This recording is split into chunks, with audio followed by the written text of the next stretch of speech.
시간이 벌써 40분이 되었는데요. 그래도 오늘은 반드시 제가 12시 전에는 다 마칠 수 있도록 하겠습니다. 네, 안 되면 끊고 다음 주 2부를 하더라도 하겠습니다.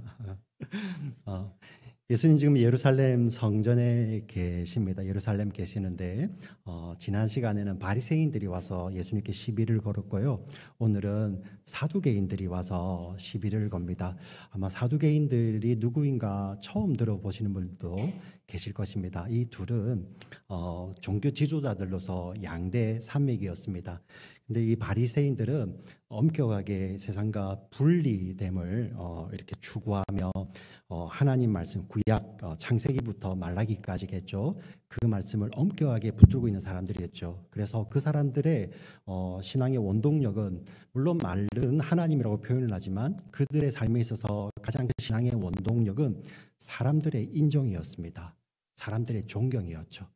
자, 그에 이렇게 반대되는 한 종교 지도자 무리들이 있습니다. 그들이 바로 사두개인들입니다. 이들은 사람들의 존경 따위는 우리 요즘 표현으로 우리 젊은이들 많이 쓰는 표현으로 뭐나 줘보려 하는 거예요. 사람들의 존경 이건 필요 없어요. 그냥 지금 살아있는 이 삶 속에서 내가 편안한 거, 내가 잘 먹고 잘 사는 거, 내가 높은 지위에 올라가는 거, 이게 현세적인 이 복만을 누리는 것이 그들 삶의 전부였습니다. 그렇기 때문에 그들은 수단과 방법을 가리지 않고 권력 지향적으로 그 권력 그 중심인 사람들에게 같이 붙어서 자기들의 권력을 누리는 것이 그들의 가장 큰 목적이었습니다. 어떻게 목사님 종교 지도자인데 그럴 수 있습니까? 왜 그러냐면 그들의 신앙관이 그런 차이를 불러일으킵니다. 이것을 제일 잘 보여주는 성경이 사도행전 23장 8절 말씀입니다. 같이 한번 읽어보겠습니다. 사도행전 23장 8절 같이 읽습니다. 시작. 이는 사두개인은 부활도 없고 천사도 없고 영도 없다 하고 바리새인은 다 있다 함이라. 예. 여기 보면 사두개인들은 부활도 없고 천사도 없고 영도 없는 거예요. 그냥 이 현실의 삶만 있는 것이고 현실의 삶이 끝나는 순간에는 다 소멸되는 거죠. 그리하여 하나님께서 이 현세 이후에 내세에서 축복하시고 심판하시는 것에 대해서도 아무런 것이 없었습니다. 어떻게 이렇게 할 수가 있었을까? 이들은 성경 구약이 창세기부터 이렇게 39권이 있습니다. 그 가운데 첫 번째 나오는 5권의 성경만을 자기들 정경으로 인정을 했어요. 창세기, 출애굽기, 레위기, 민수기, 신명기. 우리는 이것을 모세가 쓴 책이라고 해서 모세오경이라고 부르고 또 토라라고 부르기도 합니다. 여기에는 부활이라는 단어가 나오지 않습니다. 그런데 뒤에 보면 우리 예언서라고 부르고 선지서라고 부르는 그 성경에는 하나님께서 내가 너희들을 반드시 심판하고 반드시 구원한다는 그러한 내세에 대한 약속들이 있어요. 근데 사두개인들은 이것을 다 쳐내는 것입니다. 하나님의 내세에 이 현세 이후의 내세 하나님의 구원도 없고 심판도 없으시니 오직 이 현세적인 즐거움, 현세적인 누림, 그리고 현세적으로 많이 가짐, 이것에 목적이 있었던 것이죠. 그래서 이 사두개인들과 바리새인들이 많이 대립을 했는데 사실 바리새인들에게 사두개인들이 성경적으로 이렇게 당할 수가 없겠죠. 근데 그들이 바리새인들이 잘 대답하지 못하는 아주 까다로운 질문이 있어요. 그게 오늘 본문에 나오는 겁니다. 예. 오늘 이렇게 이야기를 하죠. 7사람이 7형제가 있는데 7형제 중에 마지가 부인을 맞이하여서 자녀 없이 이렇게 세상을 떠났습니다. 자, 그러면 신명기 말씀 토라죠. 신명기 말씀 가운데 신명기 25장 5절 6절에 이런 말씀이 있습니다. 형제가 결혼을 해야 했는데 그 남자가 자녀 없이 죽게 되면 그 여인은 그 형제의 동생이죠. 같이 있는 그 동생이 부인에게 형수에게 들어가서 자녀를 낳아 그 형의 이름을 이렇게 이어가는 것이 있습니다. 이것을 그래서 우리는 형사취수법이라고 하기도 하고요, 계대 결혼이라고도 합니다. 왜 이런 게 있을까? 사실 이것은 하나님께서 이스라엘 유대인들에게 주신 언약의 관점에서 봐야 됩니다. 하나님의 언약은 사람들의 죽음으로도 사실 끊을 수 없다는 것, 사람의 죄와 연약함으로도 하나님의 언약은 끊어지지 않는 것을 보여주는 것이죠. 그래야 이 형사취수법에서 가장 중요한 성경이 뭐가 나오냐면 바로 룻기가 나오게 되는 것입니다. 룻기. 그 룻을 통하여서 남편이 먼저 세상을 떠난, 자녀 없이 세상을 떠난 룻을 통하여서 보아스가 등장하고, 거기에서 예수님의 조상이죠, 다윗의 조상이었던 오벳이 나오고, 이새가 나오고 다윗이 나오며 예수님의 구속사적인 계보가 나오는 것입니다. 이것이 바로 형사취수법이라는 것입니다.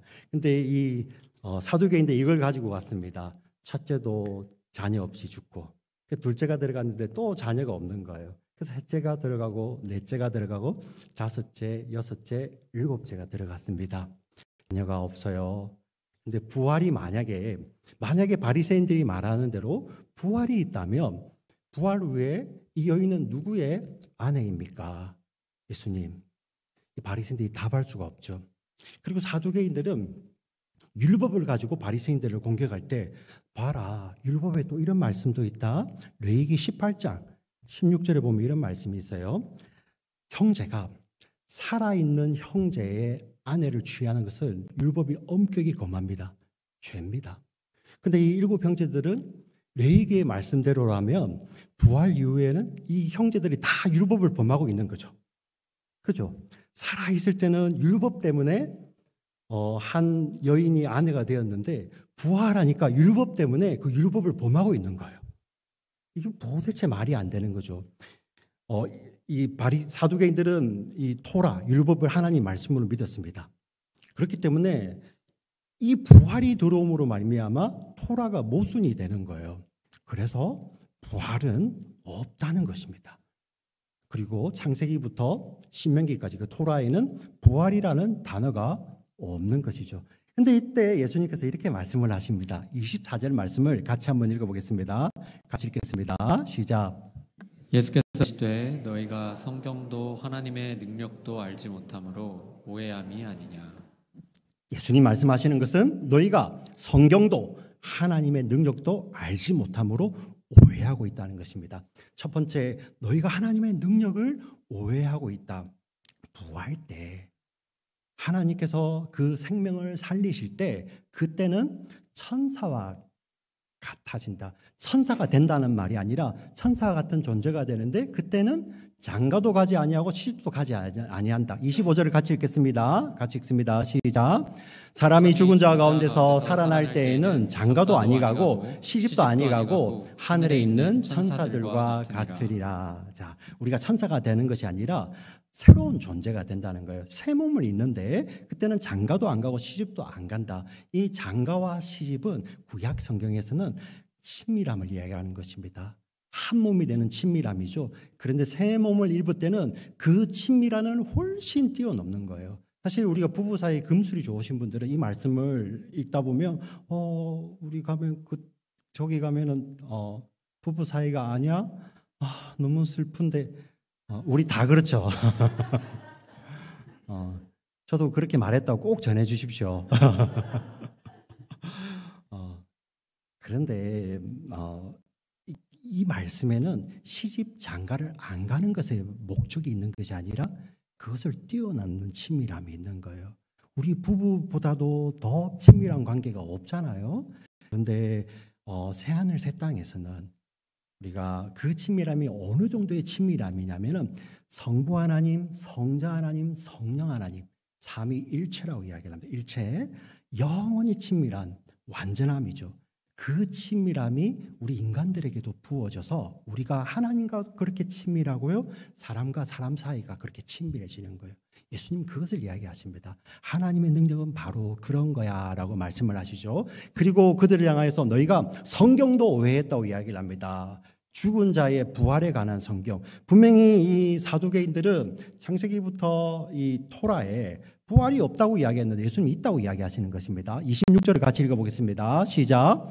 죽은 자가 살아난다는 것을 말할진대 너희가 모세의 책 중 가시나무 떨기에 관한 글에 하나님께서 모세에게 이르시되 나는 아브라함의 하나님이요 이삭의 하나님이요 야곱의 하나님이로라 하신 말씀을 읽어보지 못하였느냐. 자, 이들은 그냥 문자로만 읽었습니다. 그런데 하나님께서 출애굽기 3장에 모세를 만나시면서 하나님이 이렇게 자신을 계시하셨다고 이야기합니다. 나는 아브라함의 하나님이요 이삭의 하나님이요 야곱의 하나님이로라. 이게 어떤 의미냐면은 모세는 야곱 이후에 적어도 400년 지난 사람입니다. 그러면은 야곱의 아버지 이삭, 야곱의 할아버지 아브라함으로부터는 적어도 500년 이상 떨어진 사람이죠. 이 모세가 하나님을 만났을 때 아브라함과 이삭과 야곱의 몸은 어디에 있었습니까? 그 땅 어디에, 그 땅 어디에 어느 곳에서 묻혀서 이미 썩어 부패한 몸이겠죠. 네. 사두개인들의 관점이라면 이들은 이제 없는 겁니다.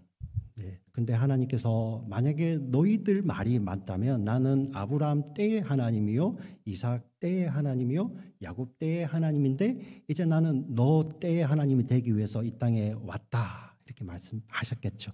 근데 그렇게 말씀하신 것이 아니라 I am God of Abraham. 나는 지금 아브라함의 하나님이다. 나는 지금 이삭의 하나님이다. 나는 지금 야곱의 하나님이다. 어떤 의미입니까? 하나님 앞에 아브라함, 이삭, 야곱이 살아있다는 것입니다. 예수님 왜 이렇게 말씀하실 수 있을까요? 예수님은 그 천국을 보시고 이 땅에 내려오신 분이시죠. 예수님은 천국과 현실의 시간을 같이 보실 수 있는 하나님이시기 때문입니다. 우리 사람의 개념은 어떻습니까? 우리가 마지막 호흡을 하고 우리의 몸이 차갑게 식어지면 우리는 세상을 떠났다, 죽었다라고 표현을 하지만 하나님은 그렇게 보시지 않는다는 거예요.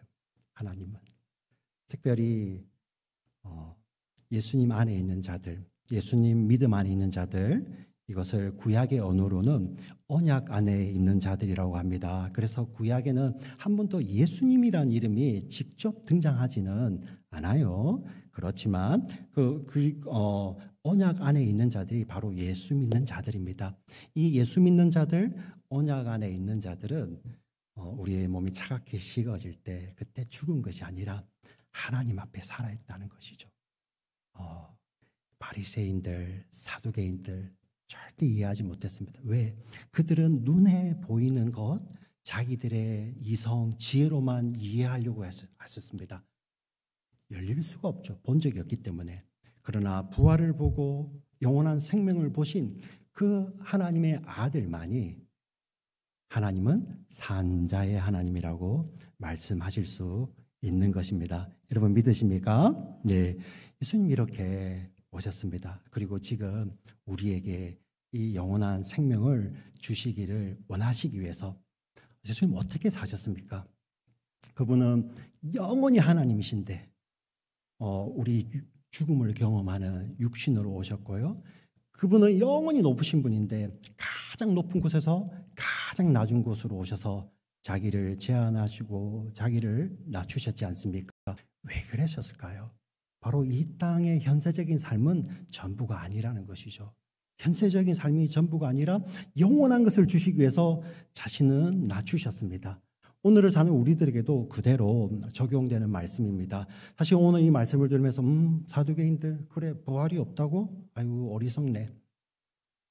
이렇게 끝나면 안 되는 말씀이에요. 세상 사람들이야 그렇게 끝날 수 있겠지만 우리는 부활을 믿는 자들이잖아요. 예수님께서 나를 위해서 십자가에 죽으시고 부활하심으로 그 부활의 첫 열매가 되셔서 우리에게 부활 생명을 나눠주신 예수님을 우리가 믿으시지 않습니까? 아멘이십니까? 네. 그러면 우리가 그 예수님의 부활 생명이 있는 자들은 그 부활 생명을 위해서 사는 자들입니다. 그냥 머리로서만 끄떡끄떡하고 끝나는 것이 아니라 우리의 삶이 바리새인, 사두개인 같지 않은지 우리가 살펴봐야 되겠죠. 부활이 있다고 하지만 우리의 삶의 현실을 보면 여러분들 특별히 청년들이 있는데요. 삶의 시간표를 한번 보십시오. 네. 거기에 온통 99.99999 아니 거의 100%내 삶의 현세적인 편안함, 편리함, 즐거움 그것으로만 가득 채워져 있어. 시간표든. 특별히 요즘은 아주 경제적인 게 관심이 많잖아요. 예, 뭐라 말해도 우리 예수님이 그렇게 말씀하셨어요. 재물이 있는 곳에 네 마음이 있다고 이야기를 하죠. 요즘 시대. 뭐 쫙 펼쳐보세요. 거기에 자기 것밖에 없어. 여러분 교회 다 가지고 와라. 그건 절대 아닙니다. 여러분 삶의 시간표, 여러분 삶의 인생의 계획표, 물질에 쓰이는 곳에서 거기에 부활 생명을 나누는데 여러분 삶이 어떻게 쓰여지는지 살펴보셔야 돼요. 어떤 것입니까? 영원한 것을 전하시기 위해서 예수님께서는 자기의 것을 낮추시고 줄이셨잖아요.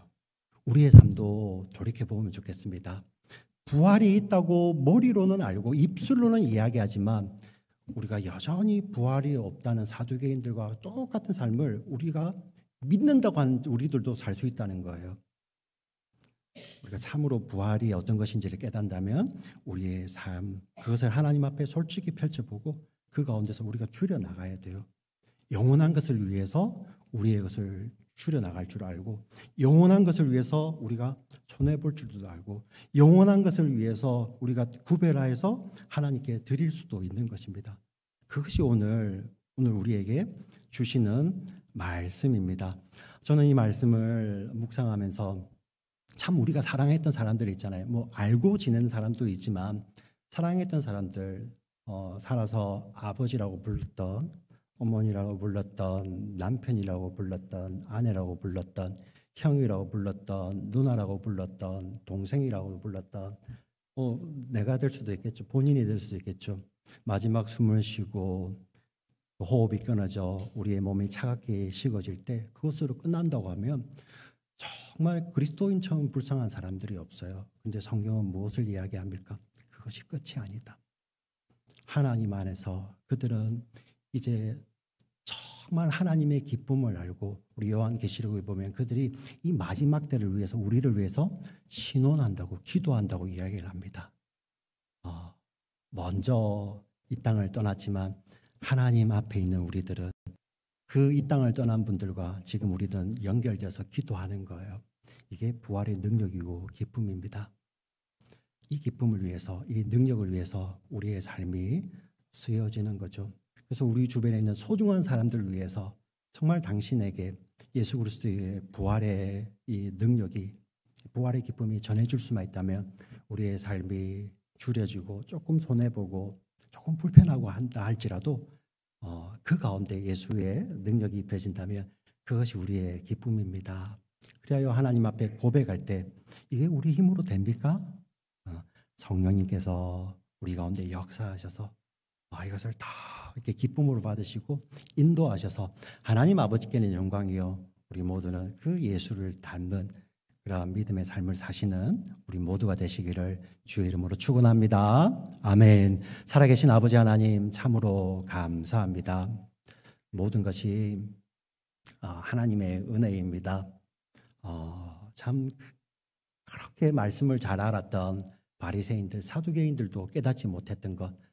아니 그들은 그들의 이성으로 깨달을 수 없었습니다. 그러나 예수님께서 오셔서 우리를 위해서 십자가에서 죽으심으로 말미암아 우리의 눈을 열어주시고 우리의 마음 가운데 지혜와 계시의 영을 부어주셔서 계시로 열어주셔서 우리가 이것을 믿음으로 고백하게 되었습니다. 이제 부활 생명 얻은 우리, 하나님 앞에 산자인 우리들 정말 이 생명을 전하는데 우리의 삶이 되어주고 때로는 우리의 삶에 불편함도 있고 때로는 우리 삶에 줄어듦이 있고 때로는 우리의 삶에 인내해야 되고 참아야 되고 때로는 우리의 삶에 어려움을 겪고 한다 할지라도 우리 주님 은혜 생각하며 그 부활 생명 생각하며 주님 꼭 붙들고 성령의 인도하심을 받는 우리 모두가 되도록 주여 인도하여 주시옵소서. 예수 그리스도의 이름으로 감사드리며 기도드립니다. 아멘. 아멘. 말씀